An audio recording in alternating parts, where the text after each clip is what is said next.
Hey everyone, welcome to Leftist Nerd Reacts. Today we're going to be talking about JJK chapter 228, the Battle of Demon Infested Shinjuku, number 75, whatever number we're on. I think we're on like 9, 8, 7, 10, something like that. This chapter is a little light, honestly, despite how much talking there is, ironically enough. So I just want to get right into it so we can just kind of walk through this. And honestly, I'm curious to see what everyone else is thinking here. So the plot recap for this can be summarized in a handful of sentences. Basically, Gojo's little lead ball that he condensed both Sukuna and his domain into was only possible, that we find out later, because of his time in the prison realm, so he can envision it. People have speculated about this for a while, but we do get some confirmation that a domain requires more or less a mental image of everything, which is why it's so difficult to change your domain, especially on the fly, change the rules and everything, because it's just really tough to come up with that. And then Gojo is obviously just goated and broken and using hack. We see some of the fight with Gojo and Sukuna. They're going back and forth. We fast forward more or less 3 minutes to the end of that. The domain pops. While this is happening, everyone who's watching on the Twitch live stream is speculating about everything that's going down. And then we have Gojo and Sukuna fighting. People suspect, oh yeah, Sukuna's gonna do the same thing Gojo did, heal his curse technique, and we're gonna see the fight evolve. But that doesn't happen. Sukuna is injured. They do go back and forth. And then here's the interesting part of the chapter. And I want to talk more about the important notes because I have more things to say. Because honestly, not too much. This chapter has been more setup. So the plot recap is minimal. The setup for this chapter is clear in the next chapter or two after this that we're going to get the payoff, because there's a lot of questions that aren't answered that I feel like Gege is ready to give us the answer to. While Gojo's fighting Sukuna and he's more or less kind of not running away but dodging and not healing his curse technique, he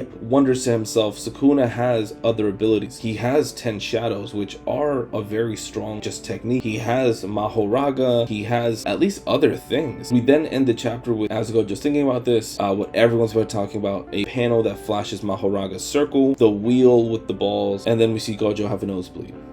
What does that mean? Thankfully, there's no breaknecks, so we don't have to worry too much about that. But I do want to talk about some important stuff that's said in this chapter that I do think is relevant for a lot of the fan base. Yes, power scalers included. I am a dirty power scaler sometimes. Sometimes it's just fun. The first important note to call out is exactly what Gojo said at the end. It's what everyone's been thinking about this entire time since the fight began. What we know Gojo is at least aware of is that A, Sukuna has 10 shadows. B, he has Mahoraga because of it, and that's a basically ultimate adaptable move. It's a really strong counter to pretty much anything else. C, Sukuna has other curse techniques at minimum that we know of, have been alluded to, so there should be a bigger arsenal. And then D, why isn't he using anything else? Is it a plan? Is he storing energy? What's going on? I think the important call out here is that Gojo is not only fully aware of this, I'm willing to bet that he's accounted for them to some extent. I wouldn't be shocked if there's a 4D 5 head big brain move from Sukuna's part, because he has Megumis memories. He has access to Megumis memories. So he should know that Gojo knows about all the 10 shadows and everything else from there. That being said, Sukuna with Megumis full memories should also prepare some kind of other counter to whatever possible counter Gojo could cook up. Yes, it feels a little cap,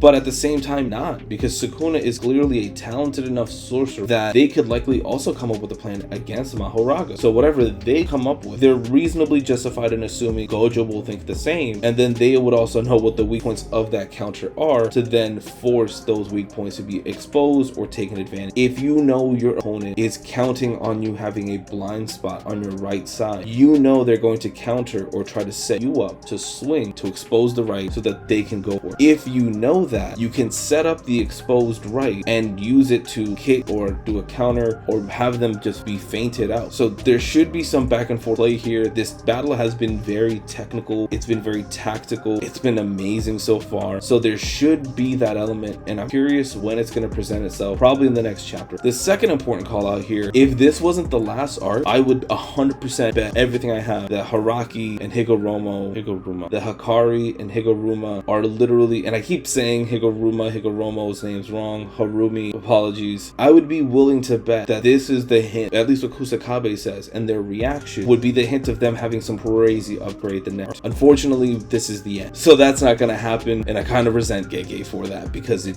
feels so like perfectly built up. Unless we get a JJK Shippuden from one of his assistants, I don't know, but that certainly felt like a set. And the reason it feels so set up is because he talks about, hey, here's these two talented dudes who are more or less also freaks of nature with domain expansions that are inherent to their curse techniques. What we know about domain expansions is that they're effectively barrier techniques with the techniques they're effectively barriers with curse techniques imbued into the boundaries of the barrier. What this means though is that if domains are malleable, then we can have Hakari and Harumi use their innate techniques barrierless without needing to use a domain expansion. Yes, their curse technique is tied to the domain expansion and it all kind of fits together, but that's because they have a vision that they've more or less got. It's possible that it's changed. The point is, it can be changed. They're not locked to it. And to me, that's what that panel implies. They both realize at the same time that they're not stuck at this very powerful, but they're not stuck at this place. And yes, they can always train how much curse energy they have, their curse energy efficiency, their reverse curse technique, sure, but that's just raw power. This is confirmation that they can change straight up their domains and that their techniques, while tied to the domain, can also be adapted. And unfortunately, we're not going to get to explore it. At least I don't foresee it. The last thing I think is important to call out is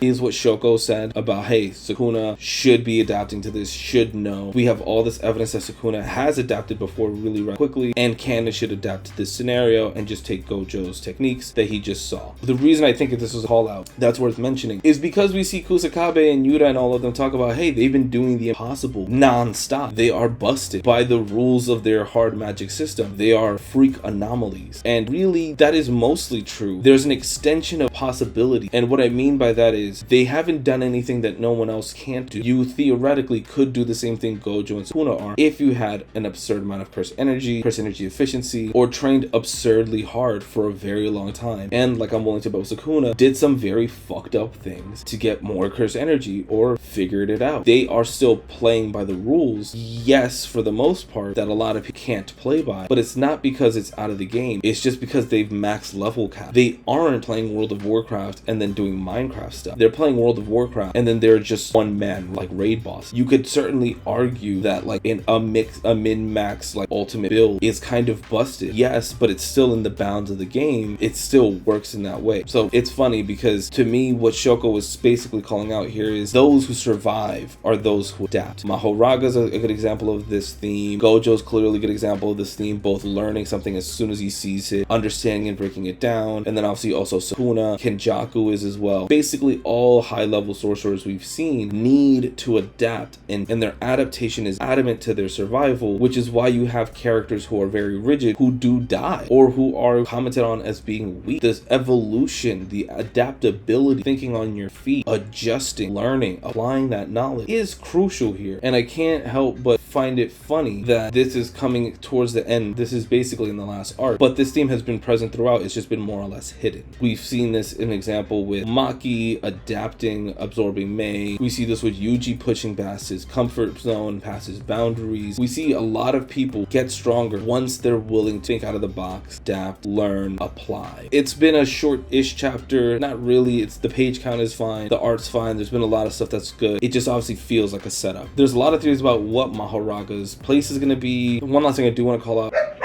Everyone's been mentioning, what is the place of the gift that Sukuna got? What is that gift? Is it liquid metal? Is it perfect sphere? Is it something else? I'm curious as well. I don't think Sukuna is the type of character who would honestly use it. I think if I had to put my money to it, I think they use it if they had to, but I think Sukuna is just full of a lot of pride and probably wouldn't, but who knows? That being said, I'm curious on the next chapter or two after this chapter. After this chapter, I think we're gonna get some crazy stuff, so I'm excited for next week. In the meantime, I want to know what you guys are thinking. How'd you guys feel about this chapter? Please make sure to like, comment, subscribe, share, join the Patreon, etc. There's a lot of good stuff in there already, and there's a lot of better stuff coming. But I honestly want to know, what are you guys thinking? What do you guys think about this chapter specifically? And what are your theories? I'm seeing some stuff on Reddit. Twitter, I'm basically locked out of now because I don't have an account. Shout out to Bitch Boy Musk. But yeah, I'm curious. What do you guys think? Thanks for hanging out with me.